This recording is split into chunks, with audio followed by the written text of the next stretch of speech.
Y con la imagen del día, iniciamos los titulares del día de hoy.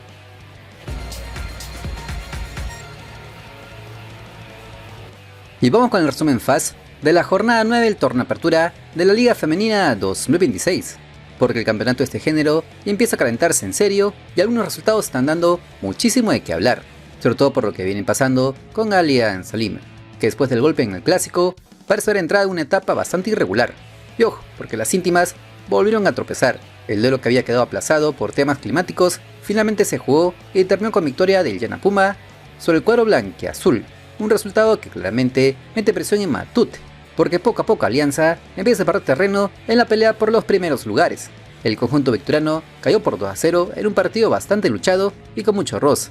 Yanapumas salió decidido a competir cada pelota y encontró premio apenas arrancó el segundo tiempo. Esther Díaz apareció en los 47 para romper el cero luego una jugada bastante friccionada dentro del área victoriana. Allí el equipo local comenzó a tomar confianza mientras las íntimas lucían incómodas, y cuando el partido ya se iba terminando, llegó otro baldazo de agua fría para Alianza. En el tramo final hubo una falta fuerte dentro del área y el árbitro no dudó en cobrar penal. Daniela Carrillo tomó la responsabilidad y a los 86 minutos sentenció el 2-0 definitivo para el equipo local, que consiguió un triunfazo importante para levantar cabeza en el campeonato. De esta manera el cuadro victoriano sigue dejando dudas después de la derrota en el clásico, y los hinchas ya comenzaron a quemar las redes sociales pidiendo reacción inmediata, porque una cosa es perder partidos peleados y otra muy distinta es dar la sensación de quedarse sin respuestas en momentos claves. Mientras que otro partidazo se vivió en Huancayo, y es que el Flamengo y Universitario Deportes igualaron a 2 en un encuentro bastante intenso y con emociones por todos lados. Las cremas arrancaron mucho mejor y parecía tener controlado el partido durante gran parte del primer tiempo. Sofía Oxambarabat apareció a los 23 minutos para marcar el primero de Universitario y darle tranquilidad al cuadro crema. Luego, cerca del descanso, Karen Araya mandó un centro peligroso que terminó desviándose y acabó convirtiéndose en el 2-0 para el equipo de las Leones. En ese momento todo era indicar que la U tenía encaminada la victoria, pero Flamengo reaccionó. Mariluz Urchuayay descontó a los 67 minutos tras una pelota parada que complicó muchísimo la defensa merengue. Ahí el partido cambió totalmente de ritmo y el equipo local empezó a crecer anímicamente, y apenas unos minutos más tarde apareció uno de los mejores goles de la fecha.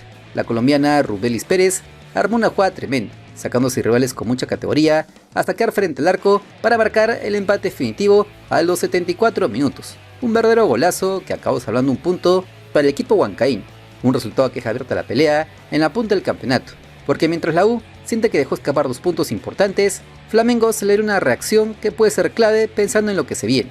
Mientras que otra de las grandes sorpresas de la jornada volvió a darla el Atlético Andahuaylas. El equipo revelación del campeonato sigue demostrando que lo suyo no es casualidad. Esta vez derrotó a Melgar en Arequipa, pese a ser recién ascendido en esta temporada. Melissa Aguilar abrió la cuenta a los 15 minutos para el cuadro andahuaylino, y de allí comenzaron a manejar el partido con muchísima personalidad, aunque Melgar logró reaccionar gracias al empate de Brenda Caminos a los 66. Parecía que el encuentro terminaba en tablas. Sin embargo, en el epílogo apareció el error que terminó cambiándolo todo. Tras un tiro libre, la arquera dejó un rebote increíble dentro del área, y Eugenia Delgado aprovechó perfectamente la oportunidad para empujar la pelota y marcar el 2-1 definitivo. Triunfazo del Atlético Andahuaylas en el centro del rendimiento de Melgar y otro resultado que sigue moviendo totalmente la tabla de esta apertura femenina. Lo mantiene la U con 22 unidades, pero ya lo iguala en puntos el Atlético Andahuaylas, aunque con peor diferencia de gol. Muy cerca Cristal con 21 y ya muy lejos Alianza Lima. Así que atentos porque este campeonato femenino viene generando muchísimo hype jornada tras jornada. Y en el inicio de la última fecha del torneo apertura, el partido del Atlético Grau era de esos de vida o muerte.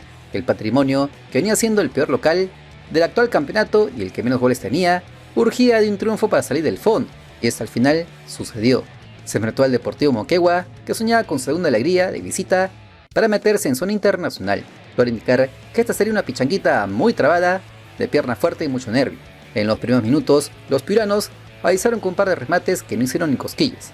Sin embargo, del otro lado, Edgar Lastre la rompió con una jugadaza que acabó estrellando su remate en el palo, dejando a los hinchas con el corazón en la garganta.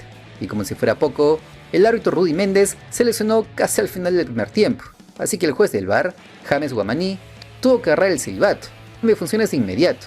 Ya en el segundo tiempo, Alfaro casi la clava de testazo, pero Grados la salvó de manera espectacular.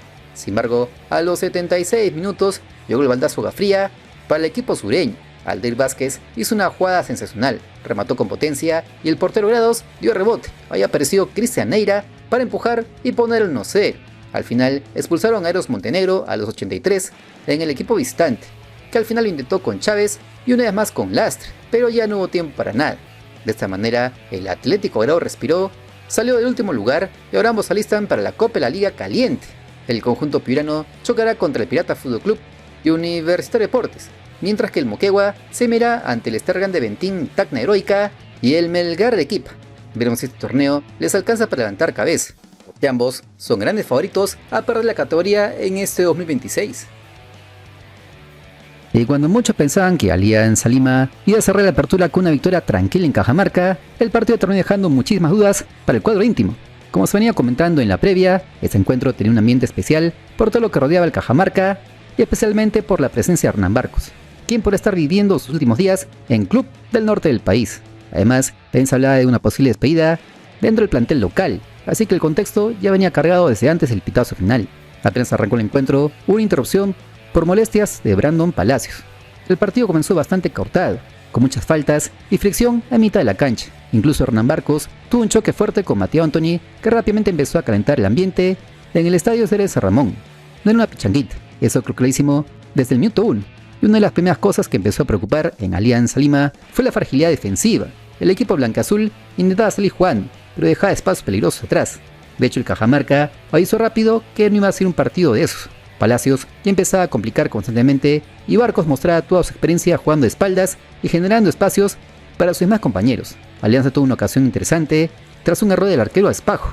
Sin embargo, no logró aprovecharlo. Y cuando parecía que el partido estaba desequilibrado, llegó el baldazo fría para el pueblo íntimo. Betancur sacó un remate potentísimo que terminó venciendo a Duarte y puso arriba el equipo cajamarquino luego de una asistencia de Hernán Barcos. Golpazo total para Alianza, que nuevamente mostraba problemas defensivos lejos de Matute. Después del tanto, el partido se volvió incómodo para los blanqueazules. Girotti terminó muy sentido tras una acción dividida y el juego siguió bastante friccionado. Cajamarca se sentía cómodo con el resultado y cada vez que aceleraba generaba muchísimo peligro. Brandon Palacios estuvo cerca de ampliar la diferencia tras una gran acción armada junto a Barcos. Y aunque los íntimos empezaron a tener la pelota, se iban dejando bastante que desear en los últimos metros. Eric Castillo probó de fuera el área. Luego Pávez intentó también su remate de larga distancia. Poco a poco el cuadro victoriano adelantaba sus líneas, pero todavía sin claridad para romper la defensa rival. Mientras tanto, Cajamarca seguía respondiendo con muchísimo orden. Palacios volvió a inquietar tras un rebote defensivo y Alianza comenzaba a sufrir todo por las bandas. Incluso Cristian Carvajal empezó a calentar temprano porque desde el banco se notaba mucha preocupación. Advíncula intentaba desbordar constantemente, aunque sus centros no encontraban el receptor. El detalle es que Barcos jugó este partido con otra intensidad. Todo era indicar que enfrentar a Alianza tenía un significado especial para el delantero argentino. Peleó cada pelota, chocó constantemente y fue clave generando juego para todos sus compañeros. No será raro que este tipo de actuaciones terminen alimentando aún más los rumores de su traspaso al Sporting Cristal. Antes del descanso, Cajamarca incluso estuvo cerca de ampliar la ventaja. Rodas conectó de cabeza y Duarte apareció con un atajadón para evitar el segundo. Ahí Alianza sintió que seguía con vida, porque por momentos daba la sensación de que el cuadro local estaba mucho más cerca del 2-0 que los íntimos del empate. Para el segundo tiempo, Alianza movió rápido el banco. El equipo salió contra dinámica, más adelantado y tratando de asumir riesgos. Apenas inició el complemento, comenzó a generar mayor peligro. Guamán sacó un remate peligroso y Espajo respondió con una gran intervención que mantuvo arriba al cuadro cajamarquín. Pero la presión íntima finalmente encontró premio. Girotti, que había terminado golpeado en el primer tiempo, apareció con un verdadero golazo para poner el empate. Deseo total para Alianza. El delantero argentino volvió a demostrar por qué la directiva apostó fuerte por él. Después del empate el partido se volvió mucho más intenso. Girotti incluso terminó viendo otra acción fuerte tras una hora de entrada sobre Ricardo Lagos. Alianza movió nuevamente el banco, tratando de aprovechar el desgaste físico del rival. Mientras tanto Cajamarca sigue apostando por Barcos como principal referente en ofensiva. Mateo Antoni terminó muy sentido y tuvo que abandonar el campo, mientras Alianza intentaba aprovechar los espacios para buscar el segundo tanto. Sin embargo, el equipo blanqueazul seguía mostrando poca claridad en los últimos metros y todo termina resolviéndose con más ganas que fútbol. Los minutos finales fueron bastante trabados. Alianza intentó empujar hasta el final, aunque sin demasiadas ideas. Cajamarca, por su parte, defendió el empate como si fuera una victoria y logró sostener el resultado ante uno de los equipos más complicados del torneo. Finalmente el árbitro marcó el final. El empate dejó sensaciones divididas, pero Cajamarca salió el punto como una victoria. Mientras tanto Alianza quedó la sensación de haber dejado escapar una gran oportunidad de hacer historia en el fútbol peruano. Y en el Sporting Cristal, las aguas siguen bastante movidas. Como se los hemos estado avisando en los últimos videos, la directiva de Nueva Sports está moviéndose rápidamente para reforzar el equipo celeste de cara al torneo clausura. Ya les hemos informado que futbolistas como Hernán Barcos o Marcos Arabia tendrían todo para llegar a la Florida en el siguiente mercado de pases. Sin embargo, a la par, han estado buscando con suma urgencia a un atacante por las bandas, donde nombres como el de Juan Manuel Cuesta Baena o Carlos López están siendo negociados. Incluso en las últimas horas, el periodista deportivo Denis Marnachea confirmó que el atacante Francisco Arancibia interesa en el Sporting Cristal.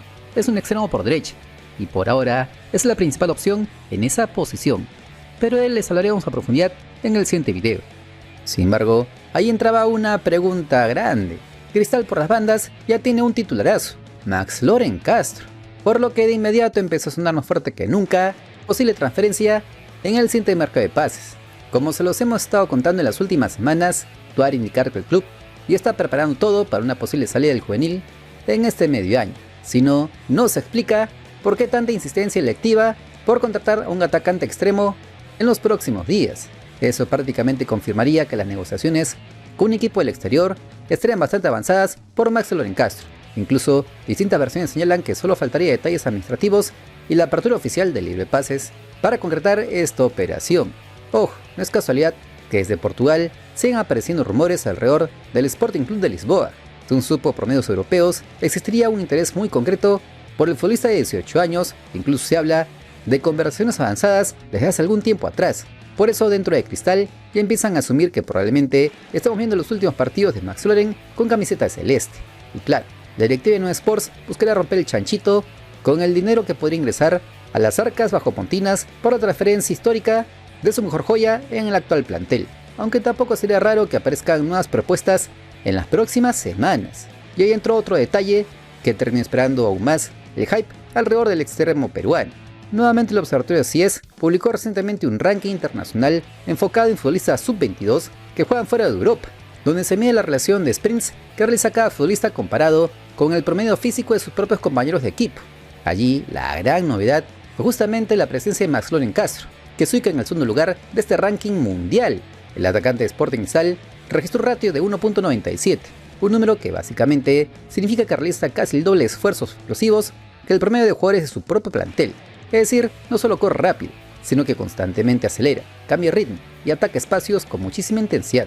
Eso convierte al extremo peruano en uno de los perfiles físicos más llamativos del continente, porque este tipo de métricas hoy pesan muchísimo para los clubes europeos. Los cazatalentos del viejo continente ya no observan únicamente goles o asistencias, pero también estudian explosividad, repeticiones de sprint y capacidad física sostenida. Y en ese apartado Max Loren aparece por encima de varias promesas, incluso de Brasil o Argentina. Si este canal te acompaña en tu día, apóyalo con un buen like. Es el aplauso que nos alienta a seguir trabajando y con lo que crecemos en esta dura plataforma. Por eso en Cristal consideran que justamente allí está una de sus mayores fortalezas. Castro es un jugador que permanentemente obliga al rival a retroceder, presiona, rompe líneas y genera desequilibrio incluso cuando no participa directamente en los goles. Por eso muchos equipos extranjeros vienen siguiéndolo de cerca, especialmente pensando en cómo podría evolucionar dentro de una liga más competitiva como la europea. Además, el momento en que aparece este reconocimiento no es casualidad. El atacante rimense viene consolidándose también a nivel internacional y ha mostrado personalidad en Copa Libertadores, torneo donde cada detalle es analizado por scouts de todo el mundo. Ahí es donde realmente puede terminar de dispararse su valor en el mercado si mantiene actuaciones sólidas ahora que estará jugando el repechaje de Copa Sudamericana. Pero vayamos a revisar un detalle que también es importante. Con apenas 18 años, Max Loren ya fue entre los futbolistas jóvenes más veloces del campeonato peruano. Según distintos portales especializados, su cotización superó el $1.000.000 y sigue creciendo conforme suba minutos importantes en primera división, algo que claramente no pasa todos los días en nuestro fútbol. Eso sí, dentro de Cristal saben perfectamente que aún tiene muchísimo por mejorar. Más allá de su explosividad física, todavía debe pulir aspectos como la definición y la toma de decisiones en el último tercio del campo, porque si logra combinar ese despliegue físico con mejores números ofensivos, ahí sí podría convertirse en una venta millonaria realmente importante para el club bajopontino, por lo que no les quepa la menor duda que posibles destinos no le van a faltar al jugador. Además de Portugal, También existiría seguimiento desde Brasil, Argentina y hasta la Major League Soccer. Incluso ligas como la Eredivisie de Países Bajos o la de Bélgica estarían monitoreando de cerca su evolución, ya que estas suelen apostar muy fuerte por futbolistas jóvenes antes de que exploten completamente en mercados más grandes. Por ahora el escenario sigue abierto. Los hinchas rimenses quieren disfrutarlo un poco más en la Florida, sobre todo pensando en el torneo clausura y el título nacional, pero también entienden que oportunidades así no aparecen siempre y que el club requiere venderlos sí o sí para seguir sosteniendo el proyecto deportivo.